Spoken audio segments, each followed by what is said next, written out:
So the Boston Celtics, are they a contender? Are they not? But they are third in the Eastern Conference at 47 and 29. A crazy turnaround. They were 23 and 24 in January, and they've gone 24 and 5 since, which has been pretty crazy. They have the best defensive rating in the NBA, 105.9, and they're a top 10 offense too, one with 112.7. The roster is pretty decent on paper, but it's pretty impressive what they've been able to string off. But Tatum is one of the MVP candidates this year, averaging 27, 8, and 4, 45% shooting, 21.8 PR, 9 win shares, 86 from the line. He's taking about 8 threes a game, still shooting above league average at 35.6. He's a fantastic player. He's really elevated his game. He's a bona fide superstar in this league. Jaylen Brown. I remember there was talks that could Jaylen Brown and Tatum play together, but Jaylen Brown silenced that on Twitter, and they backed it up. They've been going off recently. Jaylen Brown, 23, 6, and 3, 47 from the field, 18.4 PER, 5 win shares, 53%. And I remember, it's funny, I remember when Brad Stevens left this team to become the GM, they did not have a real coach. They hired, I can't even pronounce his name. What's his name? It is, gotta type it in real quick. Udoka. I don't even know how to say his name, but he's been a fantastic coach this year. I thought Boston was going to be pretty bad this year. I didn't think they were going to make the playoffs. I had them like 9th or 10th maybe, but they're a top 3 seed, and they were held first place in the East for like 5 minutes until they lost the other day. But Robert Williams, we need to talk about Robert Williams. He is one of the better defensive centers in the league, 2.2 blocks per game, 10 and 10. He was a second round pick in 2018 in that prominent draft class, and fun fact, he leads the Celtics in PER, 22.2. He has a bit higher PER than Tatum and Brown.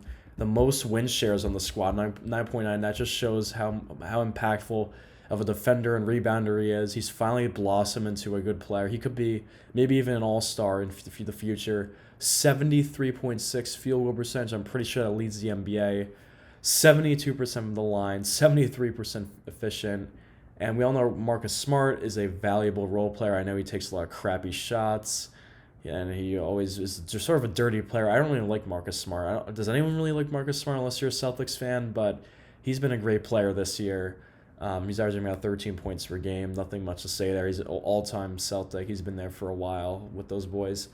And Al Horford, nicknamed the Godfather, which I just found out in Basketball Reference when I was researching for this video, but 10 and 7. A lot of people thought he was pretty washed when he came back to Boston, including me. He's been okay. He's been a serviceable center.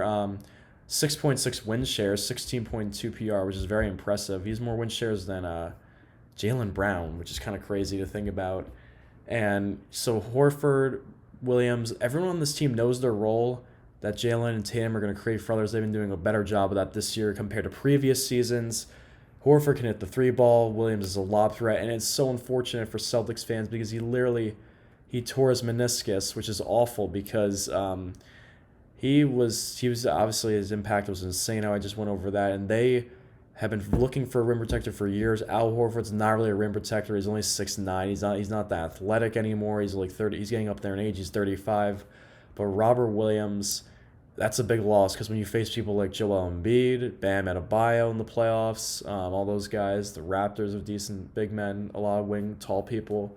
So that's going to be a big loss. He's going to be out for the season. So I'm not sure if they can really make the finals without Robert Williams. They would have to go nuts. But Grant Williams has been a good role player, shooting over 40% from 3 this year. Derek White, I don't think anyone really talked about it, but that was one of the more underrated moves at the deadline this year. They needed scoring off the bench.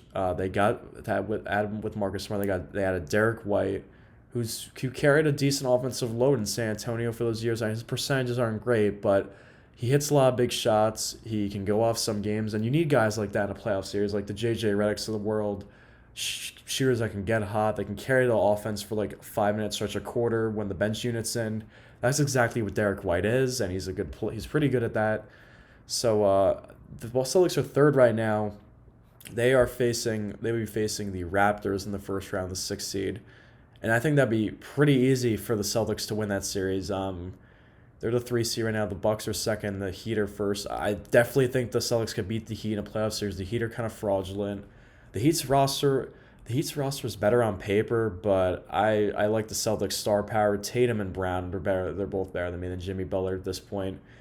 But Robert Williams, without him defending Bam, that might cause some problems. And Duncan Robinson, Hero, they're both great. They're better than Derek White and Marcus Smart, let's be honest. They have better role players, honestly. But I just think with home court advantage, if the Celtics got the 1 seed and maybe avoided Miami, or if they face them, they can win. Against Philly, that's going to be tough without Robert Williams. They do play Philly very tough, and Embiid usually struggles against them. They are a good since they are the best defense in the NBA. I think it would go 7, honestly. I lean towards Philly just because James Harden and Embiid are having fantastic years. And no Robert Williams. If they had Robert Williams, they could definitely pull off an upset. I could see that. But against the Nets, if they face them, they don't really have the personnel to beat the Nets, I would say. They would need a big man to punish the Nets' big men down low. I'm not really sure about that. But who else? The Bucks. The Bucks, if they face the Bucks, that would be a tough series. No Robert Williams, no rim protector. I think they could play the Bucks pretty well.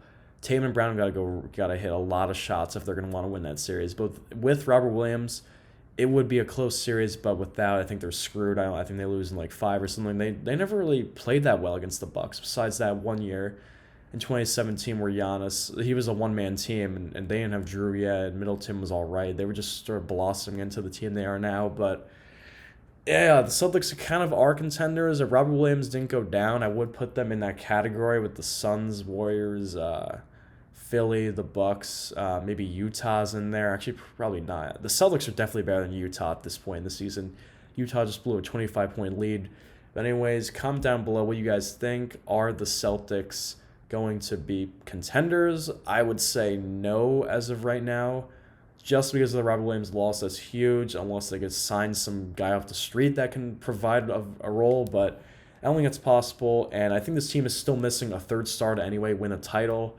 Brown and Tatum are great, but Robert Williams is good, but he's not a third option on a championship team. Neither is Horford at this age. This isn't prime Horford or anything, so They need a really good point guard, I think. That's what they're going to have to try to get in free agency. If they re-sign Terry Rozier, I would like him as a third option, like another scoring guard. But the wings are set. I think they need another guard or maybe even an elite, a power forward, a better power forward. But they're about one guy away from being a championship contender. I would say no, but comment down below what you guys think. Please like and subscribe as always. And thank you guys for watching. Peace.